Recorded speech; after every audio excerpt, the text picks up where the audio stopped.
bienvenidos a todos a este nuevo miércoles que estamos aquí todos juntos para cantar, alabar y bendecir el nombre del Señor.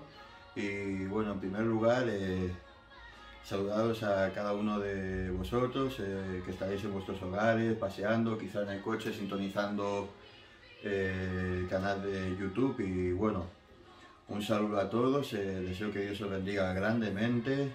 Y bueno, ahora dejaremos paso a la alabanza, que hayan un par de canciones para que nosotros nos acerquemos ante el trono celestial, y luego dejaremos paso a la palabra que la daré yo y veremos la continuidad del Éxodo, en los últimos capítulos que veremos del Éxodo, de la vida de Moisés y viendo la historia de la Pascua. Pues un saludo y gracias por todo.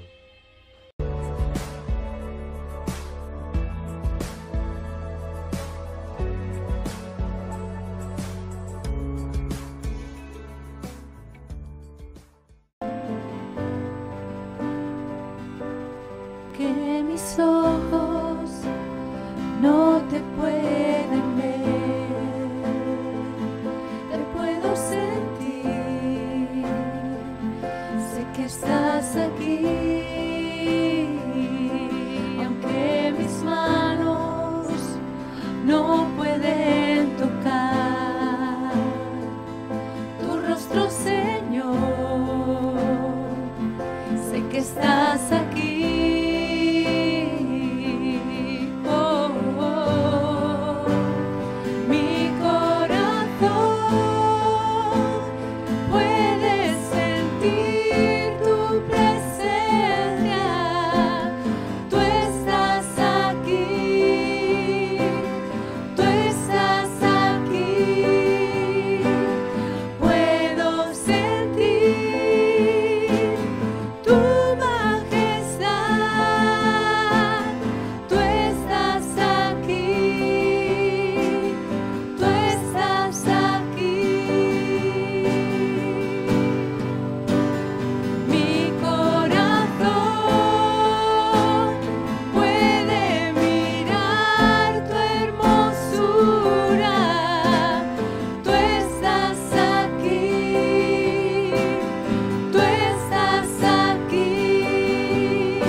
Que mis ojos no te pueden ver, te puedo sentir, sé que estás aquí, aunque mis manos no pueden tocar tu rostro, Señor, sé que estás aquí.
buenas hermanos, pues hoy será cuando veamos esa última plaga, o como la llamo yo, la gran salvación o la gran esperanza para la humanidad.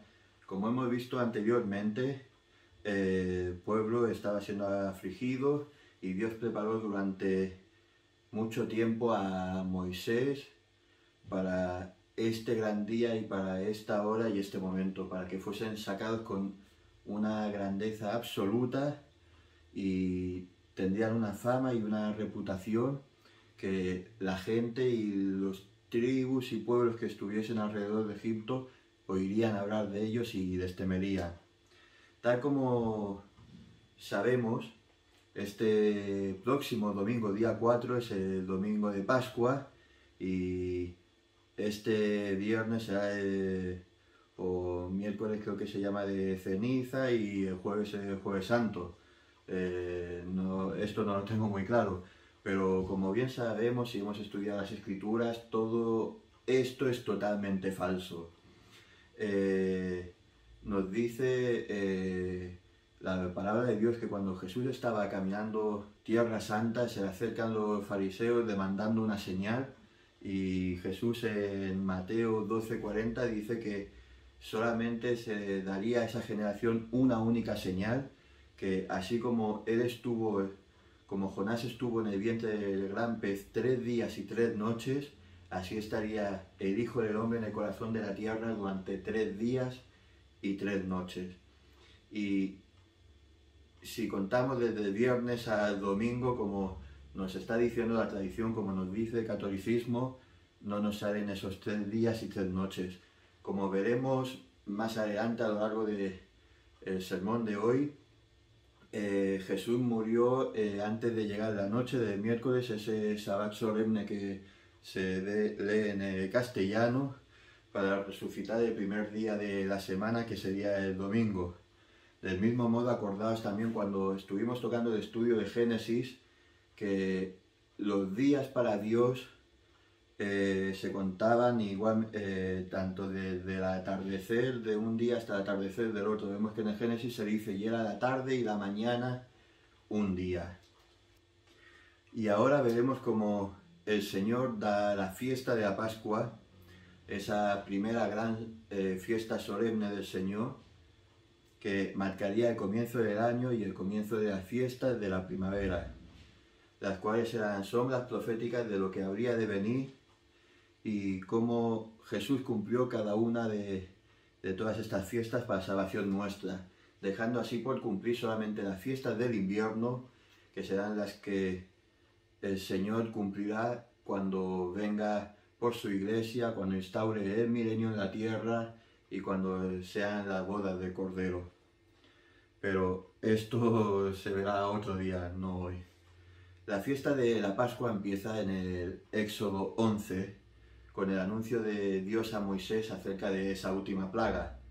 Y para comprender bien el Nuevo Testamento, para comprender bien la mentalidad judía y lo que era la Pascua, debemos preguntarnos, ¿qué es el Pesaj?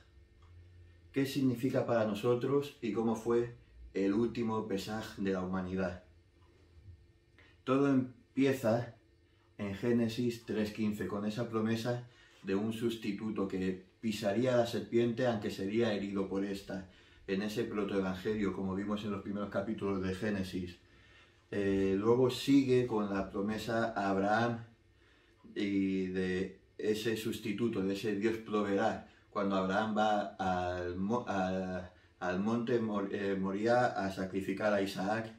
Y vemos como ahora en el Éxodo Dios da una revelación mucho más profunda a Moisés de lo que habría de suceder después de 2000 años desde ese momento del Éxodo. Perdón, 2000 no, cerca de 3500 años más o menos. En el texto no voy a leer todos los capítulos porque son muy largos, los vamos a ir viendo por encima. Si no, tendríamos que leer hoy la porción de Éxodo capítulo 11, capítulo 12 y la primera mitad del capítulo 13. Pues lo voy a ir viendo y vosotros, que sé que tenéis la Biblia en mano mientras estáis en los cultos online en casa, que estáis buscando los textos con la aplicación de la Biblia o en papel, porque yo sé que sois así y no me vais a defraudar. Vemos en Éxodo 11, versículo 2, cómo Dios les anuncia que supliría a su pueblo y mediante el pueblo que les oprimía no tendría necesidad de nada. Vemos que ellos deberían pedir a los egipcios alhajas de oro y plata, y los egipcios se las darían con tal de que marchasen, con tal de que se fuesen ya. Hallarían gracia ellos, los que habían sido maltratados y humillados como esclavos, hallarían gracia delante de los egipcios y harían que no les faltase nada. Vemos como los mirarían con buenos ojos y como la providencia de Dios llenaría de bendiciones a su pueblo. Eso sí, todas esas bendiciones, todos esos alijos de oro y plata, todas las bendiciones que Dios da, pasado el tiempo sería puesto a prueba. Pasado el tiempo, la prueba demostraría la falta de paciencia del pueblo y la falta de fe mediante el desastre del becerro de oro. Y esto nos llama a pensar en dos aspectos fundamentales. El primer aspecto es pensar y recapacitar en cómo Dios ha suplido hasta el día de hoy todas nuestras necesidades, aun cuando nosotros no nos hemos dado cuenta. Es momento de cada día de pararse a pensar en cómo Dios nos bendice, en cómo Dios hasta el día de hoy, cuando pensábamos que no teníamos dinero, que no llegaríamos a final de mes, que tener trabajo sería imposible, pararse y recapacitar y ver lo bueno que ha sido Dios con nosotros, y luego también hacernos la pregunta en cuanto Dios nos ha provisto, cuando ha venido la adversidad, cómo hemos dedicado nuestras bendiciones que hemos recibido, tanto espirituales como materiales, qué hemos hecho con ellas cuando ha llegado la prueba. ¿Las hemos puesto en manos de Dios o hemos montado nuestros becerros, nuestros sustitutos, nuestros planes económicos y hemos usado nuestra razón y nuestra confianza en las cosas de este mundo para salir del meadero?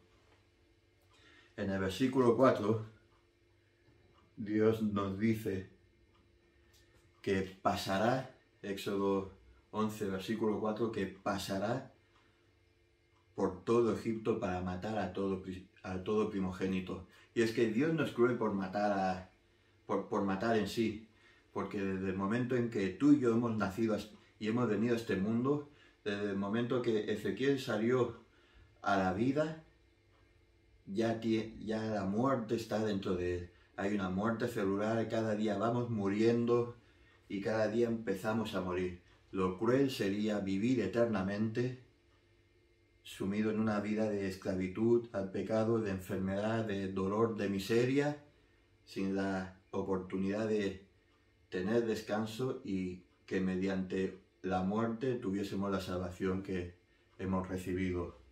En el versículo 7 dice que Dios haría una distinción entre su pueblo y el resto de Egipto. Y esa bendición, esa distinción que se hace, se detalla en el capítulo 12 de Éxodo. Para empezar, sería ese día, ese momento, el principio de los años para Dios. El año se tendría que empezar a contar con la esperanza y la salvación de Dios con su pueblo. Sería la redención para el pueblo. Y empezaría con la primera luna del mes de David, que Abid en hebreo significa primavera o comienzos, y se celebraría la vida. Este mes es llamado también en hebreo moderno, es el mes de Nisan, que está considerado entre marzo y abril. Este año cayó el primer día del mes de David en 15 de marzo con esa nueva luna, siendo el Pesaj o la Pascua entre el 28 y el 31 de marzo, que sería el 17 de Abid. Nos dice que al comienzo del mes de Abid, el día 10, tendrían que coger un cordero por familia, sin defecto de un año, y lo tendrían con ellos hasta el día 14. Y el día 14 tendría que ser sacrificado y comido de la siguiente manera. Lo leemos en Éxodo 12, versículo 11. Dice así: y lo comeréis así: ceñidos vuestros lomos con vuestro calzado en vuestros pies y vuestro bordón en vuestra mano, y lo comeréis apresuradamente. Es la Pascua del Señor. Y es que esto no era una fiesta solamente de los judíos, ni era una fiesta de Israel. Es una fiesta de Dios, cuyos participantes sería el pueblo que él había escogido. Ellos serían sus invitados de honor. La fiesta era del Señor y para el Señor. El versículo 13 nos da un detalle muy significativo. Nos dice así: y la sangre os será por señal en las casas donde vosotros estéis, y veré la sangre y pasaré de vosotros, y no habrá entre vosotros plaga de mortandad cuando hiera la tierra de Egipto. Y es que Dios exigía la sangre de todo primogénito de todo Egipto. El primogénito era el futuro cabeza de familia, el que heredaría la bendición y la mayor parte de las riquezas de esa familia. Dios, exigiendo la vida del primogénito, estaba exigiendo, al mismo tiempo, estaba representando a toda la humanidad. Era Dios pidiendo la sangre de toda una humanidad por su reiterada desobediencia. Estaba Dios juzgando simbólicamente el pecado de toda la humanidad por darle la espada en el jardín del Edén. El primogénito, pensad, el cabeza de familia, Dios pidiendo la sangre de los primogénitos, era Dios poniendo ya el juicio sobre la humanidad. Y cuando el ángel de la muerte pasase por Egipto, ese Egipto que vimos atrás, que simbolizaba el mundo y que Faraón simbolizaba a Satanás, al ver la sangre de ese primogénito sin defecto en los dinteles de las puertas del pueblo hebreo, pasaría de largo. Pasaría de largo esa casa, y no porque sea la sangre de un cordero y Dios tuviese alergia a la sangre de cordero, sino pasaría de largo porque significaba que el juicio de Dios en ese hogar ya había sido satisfecho. Ya había muerto allí un inocente primogénito, por lo cual no había que repetirse la matanza. En el Código Penal, aquí en España, está el principio non bis in idem, que es que no se puede juzgar dos veces por un mismo delito. Y eso es lo que está simbolizado aquí. Es que el ángel de la muerte, cuando fuese a exigir la sangre de esos primogénitos, vería que allí ya se ha satisfecho la justicia de Dios por el pecado. Ahí la muerte ya había entrado en ese hogar, y por lo tanto el ángel de la muerte pasaba de largo.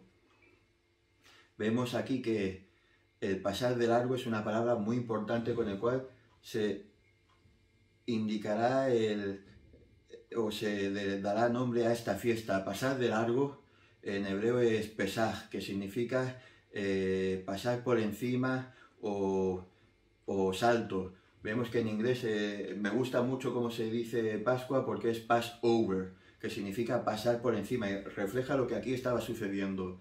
En español la palabra proviene del griego. En el griego se decía pachá o pesaja, y de ahí salió la derivación latina hasta el castellano, que sería Pascua, y quedó así en castellano.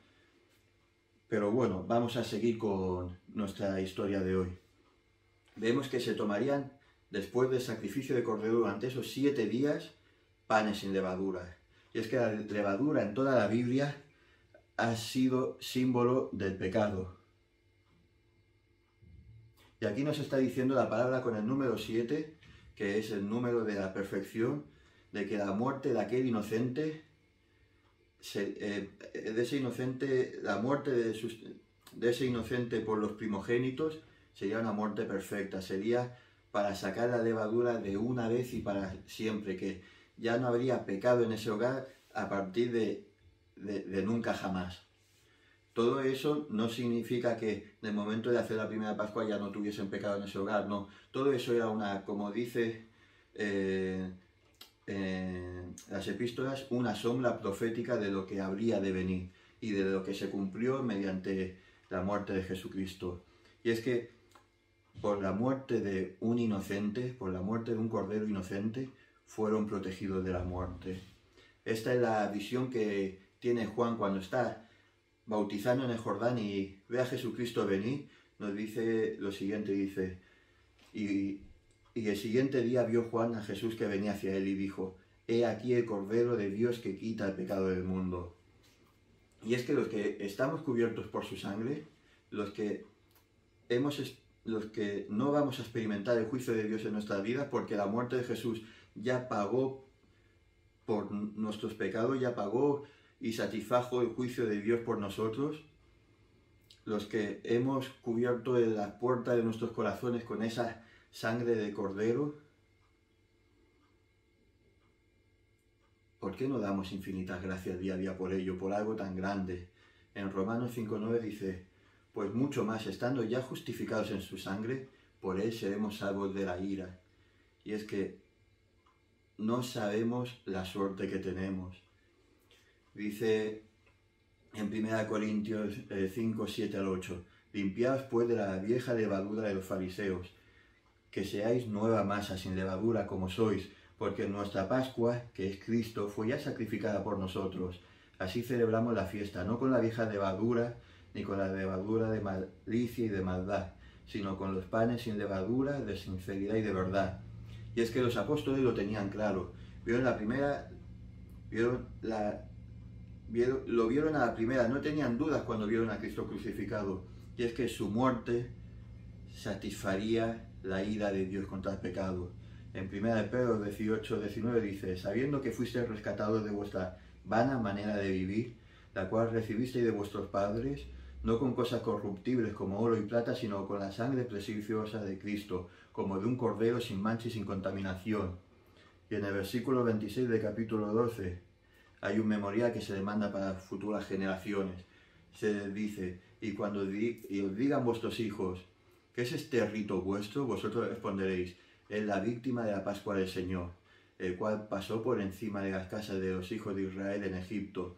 Cuando hirió a los egipcios y libró nuestras casas, entonces el pueblo se inclinó y adoró. Y ahora, sabiendo todo esto, nos podríamos preguntar, ¿en qué ven los demás el sacrificio de Cristo en nuestras vidas? ¿Qué distinción hay entre nuestra vida ahora a cuando éramos antes desobedientes, injustos, adúlteros, enemigos de Dios, mentirosos, calumniadores, lenguas largas? ¿En qué ven los vecinos y nuestros hijos los cambios? Cuando nos preguntan, por ejemplo, nuestros hijos o la gente que visita la iglesia, oye, ¿qué es eso de la Santa Cena? ¿Lo tenemos asumido como realmente es? ¿O lo interpretamos como una tradición más eclesiástica?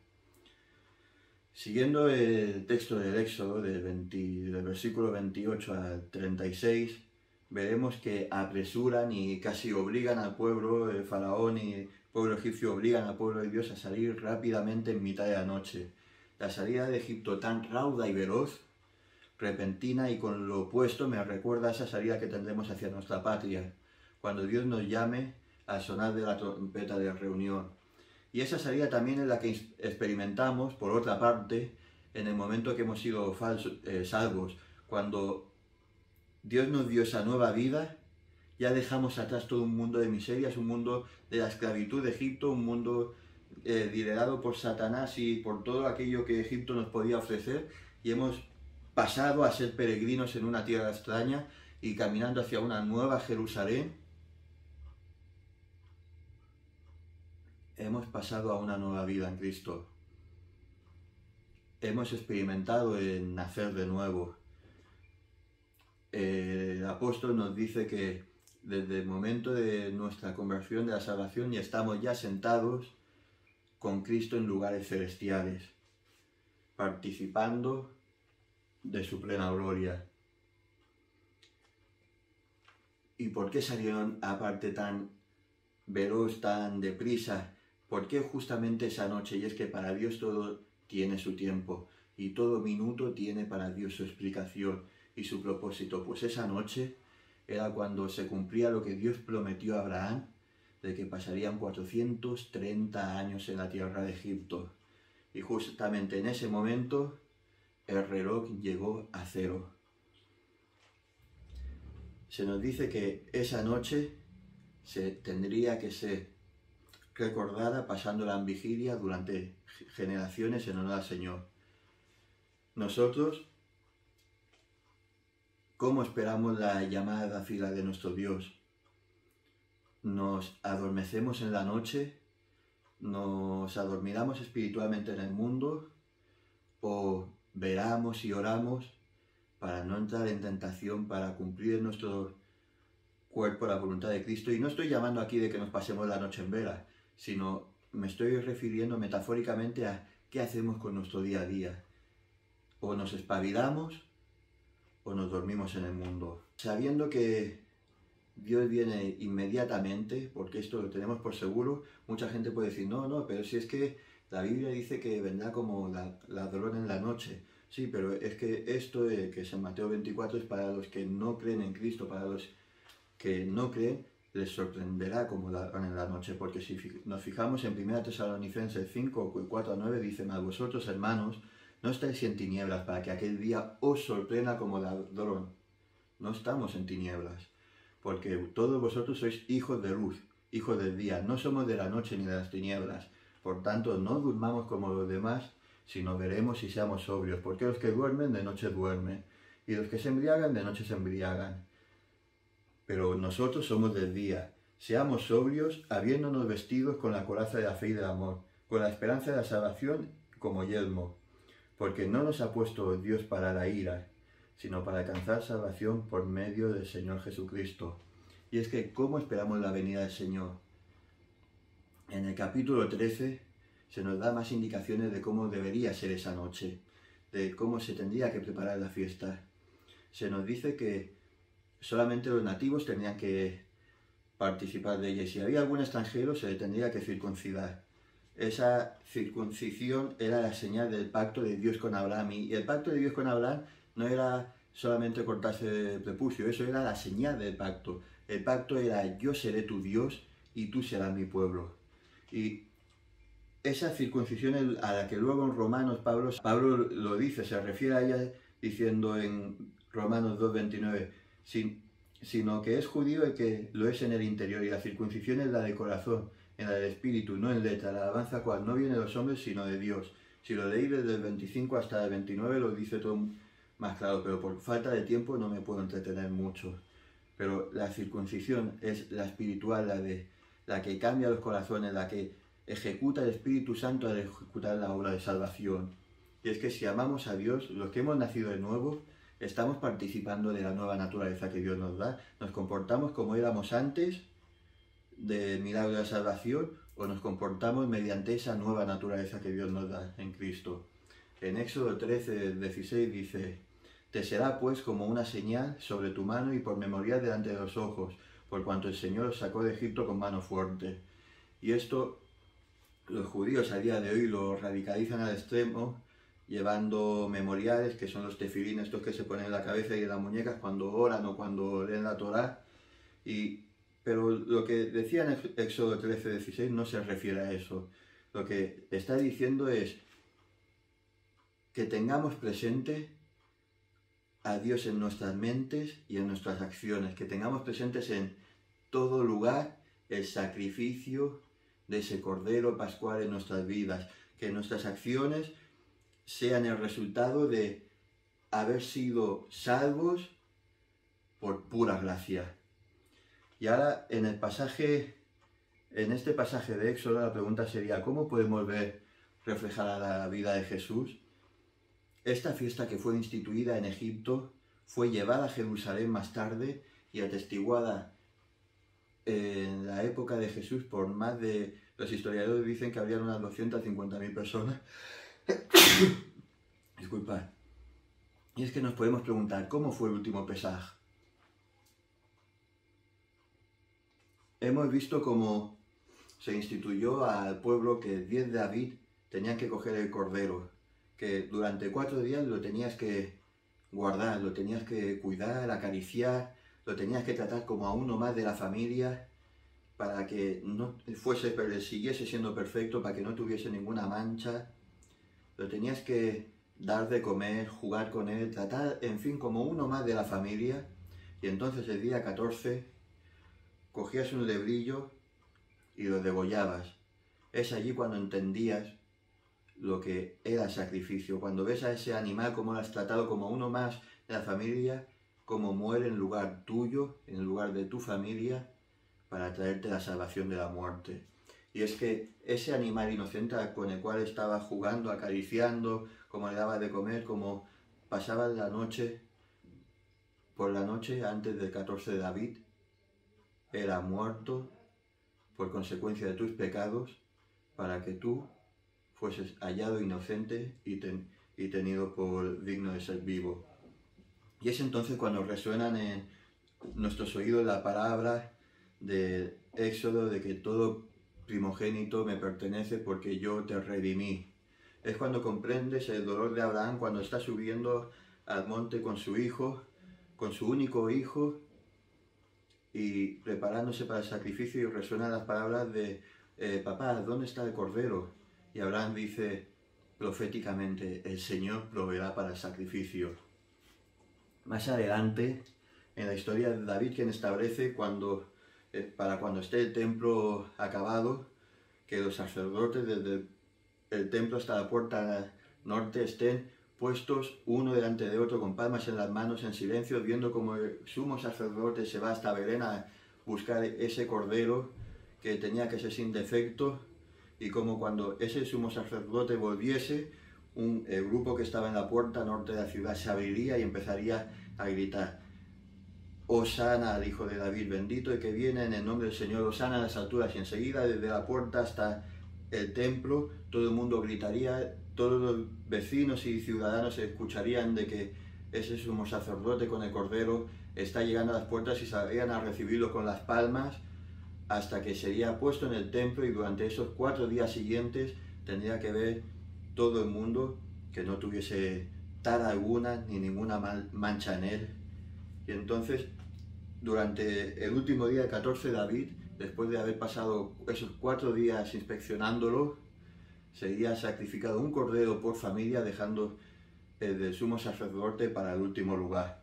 Cuando el último lugar había llegado ya, se rociaba la sangre sobre la arca del pacto, justo encima, en ese mismo templo, en ese mismo monte donde Abraham tuvo el cordero sustitutorio que hizo que su hijo viviese. En el mismo sitio que estaba a punto de sacrificar a Isaac, Dios proveyó a ese cordero. Aquí el sumo sacerdote tendría que matar al cordero, luego tomaría la copa, bebería y gritaría: hecho está, consumado es. Eso era antes del segundo templo. En la época del segundo templo cambiaba todo un poco, porque ya no estaba el arca allí, sino que el cordero sería puesto rostizado verticalmente en una estaca en un lugar apartado dentro del templo, con las entrañas puestas sobre la cabeza en forma de corona, porque si vamos al Éxodo, todo se tenía que comer y no se podía desperdiciar nada del animal, y se debía comer todo, manteniendo todas las tradiciones desde... No cambiaba mucho, la verdad. Pero es que en la época de Jesús, cuando Jesús va esa última vez a Jerusalén, sucede todo un poco de manera distinta. Y es que se iba a cumplir el ensayo que desde el Éxodo, durante generaciones, el pueblo se había estado preparando. Durante más de 2000 años se había preparado el pueblo para ese momento y ese lugar. Y es que el sumo sacerdote posiblemente ya se habría salido hacia Belén para buscar el cordero cuando justamente Jesús llegaba sobre un pollino. Y entonces Jesús, con los discípulos que le acompañaban, empezaron a gritar. Lo vemos en Mateo, que gritaban: Hosana al Hijo de David, bendito el que viene en el nombre del Señor, Hosana en las alturas. Y enseguida toda la multitud de sacerdotes empezaron a gritar hasta la puerta del templo, todo el mundo saliendo a recibir a Jesús, más los discípulos y los que le acompañaban, de tal modo que la compañía de sacerdotes que lo veían decían: ¿quién es este? Este no es el sumo sacerdote, este es Jesús en un pollino. Esto lo vemos en Mateo 21, del 10 al 11. Dice: cuando entró él en Jerusalén, toda la ciudad se conmovió diciendo: ¿quién es este? ¿Qué hace aquí? La gente decía: este es Jesús, el profeta de Nazaret de Galilea.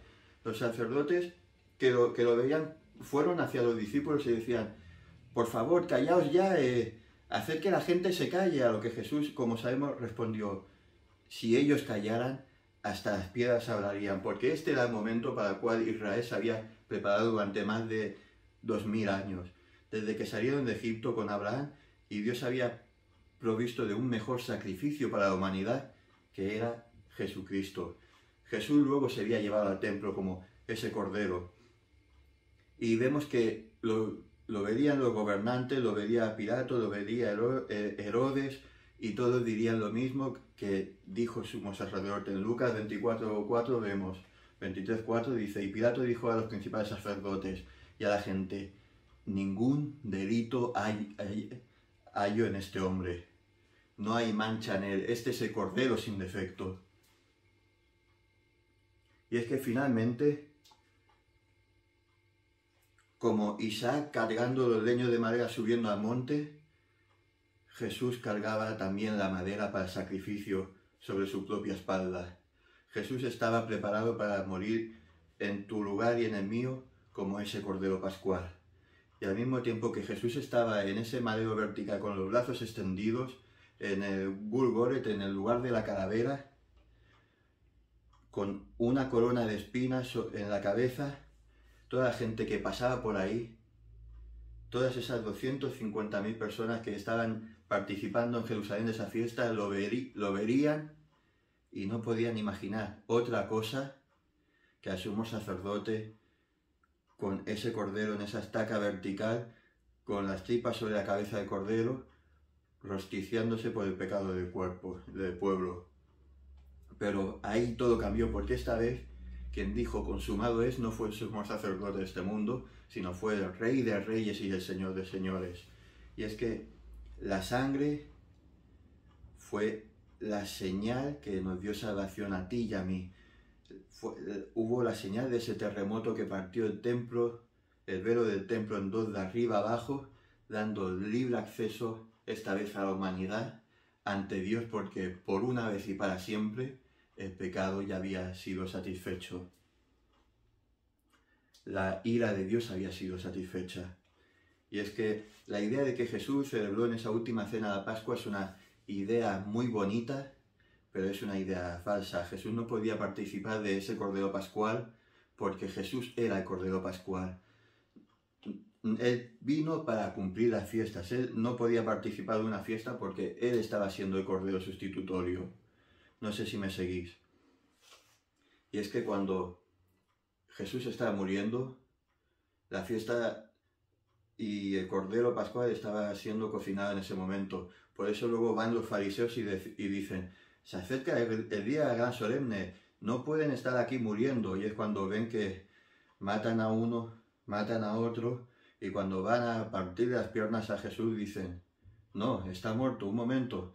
Llaman según la tradición, a Longinos, que coge su lanza, le traspasa el costado y sale agua y sangre. Que esto es normalmente cuando una persona muere de un gran sufrimiento, el corazón estalla de dentro fuera y se mezcla la sangre del corazón con la cavidad pleural que le cubre. Y este sacrificio nos dejó una esperanza mucho mejor. Nos dejó para la prosperidad una ceremonia más solemne que la ceremonia del Éxodo. Y es que cada vez que se acerque la Pascua, ya no celebrábamos la muerte de un cordero, ya no celebrábamos la muerte y la salida de Egipto, ya no festejaríamos la salvación de un sitio terrenal, sino lo haríamos en memoria de Él, en memoria de la muerte del justo por los injustos, de cómo la muerte y el pecado, en lugar de traernos condenación, pasaría por encima de nuestras vidas, por encima de nuestros corazones, porque ya tendríamos la sangre del Cordero en los dinteles de nuestros corazones. Y lo haríamos también esa Pascua, esa Santa Cena, en honor a Cristo y en memoria de Él, y teniendo la esperanza de que un día en las bodas del Cordero celebraremos aquel acto tan valiente y único por la humanidad, dándole las gracias y cantando esta vez sí, Hosana al Hijo de David, Hosana al que vino en el nombre del Señor, Hosana en las alturas. Oremos. Señor, te damos gracias, te pedimos que nos bendigas, nos guardes. Gracias por la palabra de hoy, por lo que hemos aprendido, Señor, y te pedimos que cuando festejemos, Señor, la Santa Cena, Señor, cuando nos reunamos para celebrar de tu cena, Señor, cuando se acerquen los días que comúnmente se celebran como la Pascua, Señor, recordemos algo más importante, recordemos la salvación nuestra que tú nos diste, Señor, recordemos ese memorial que tú nos has dado, Señor, para que nuestras vidas cambien día a día, para que nuestras vidas hablen y testifiquen de cómo tu muerte nos ha dado vida, Señor. Gracias por todo, acércanos a ti, Señor, y bendice a cada uno de los hogares que me escuchan. En el nombre de tu Hijo, amén.